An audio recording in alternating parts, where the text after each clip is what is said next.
Chromebooks have earned the stigma of being bad. Would you be surprised to know that 100 million Chromebooks have been sold for the last 3 years? How could they sell that much? Well, it's simple. These devices have become a staple in educational institutions and homes alike. Is that so? Of course, thanks to aggressive adoption by schools and, indirectly, parents. Today's students are growing up with Chromebooks as their primary computer, and with the Linux-based Chrome OS getting more and more functionality each year, those students are seeing Chrome OS as an adequate experience. They might embrace it further down the line. I'll explain more in just a second, but for now, let's talk about why Chromebooks were so ridiculed. The initial wave of Chromebooks was, to put it mildly, underwhelming. With specs that would make an iPhone laugh and with a lack of useful applications, these early models were often dismissed as inadequate. The commitment to software updates was also lackluster compared to their Windows or Mac OS counterparts, leading many to view these devices as nothing more than just overpriced paperweights. By the way, if you haven't already, feel free to subscribe for more videos just like this one every single day. Google had a long-term vision. These devices, with their simplicity and cost-effectiveness, began to replace traditional computer labs in schools, filled with pricier alternatives like iMacs. The ease of managing fleets of Chromebooks, coupled with their integration into Google's ecosystem, is also a huge reason why they're an attractive option for schools. Fast forward to 2024, and the Chromebook has undergone a complete makeover. The Chromebook Plus initiative promises devices with improved specs, more powerful software, and extended support for up to 10 years, all while keeping prices around the $400 mark.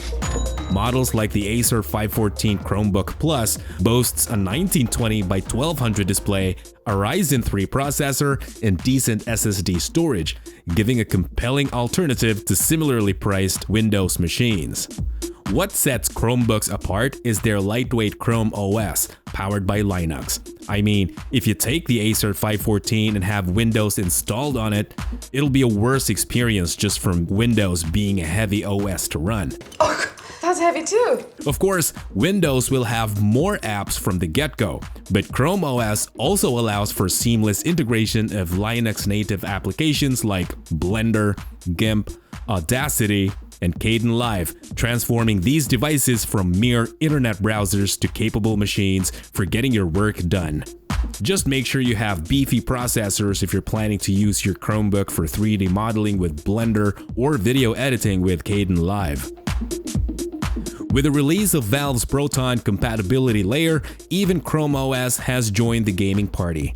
Though you won't be launching the latest AAA titles, the availability of games through ProtonDB, remote gaming via Steam Link, and cloud gaming services means Chromebooks can also be a good distraction from your studies. So, are Chromebooks any good in 2024? Absolutely. They have evolved from their humble, often criticized beginnings into versatile devices that cater to a broad audience. I hated Chromebooks for the longest time until I experienced my girlfriend's work laptop, which happens to be a Chromebook. It's not even a Chromebook Plus device, it's one of those basic ones. The light interface and stellar battery life just impressed me so much. And with affordability and expanding capabilities, Chromebooks are a compelling choice for a ton of people. I know it's not for everyone, but the widespread adoption of Chrome OS in schools today suggests a generation of users who may well continue to embrace these devices as they grow up. Google's bet on Chromebooks appears to be paying off, paving the way for a future where Linux, disguised as Chrome OS, becomes a mainstream choice for everyday computing. Who knows, maybe someday we'll finally call Chromebooks simply as laptops.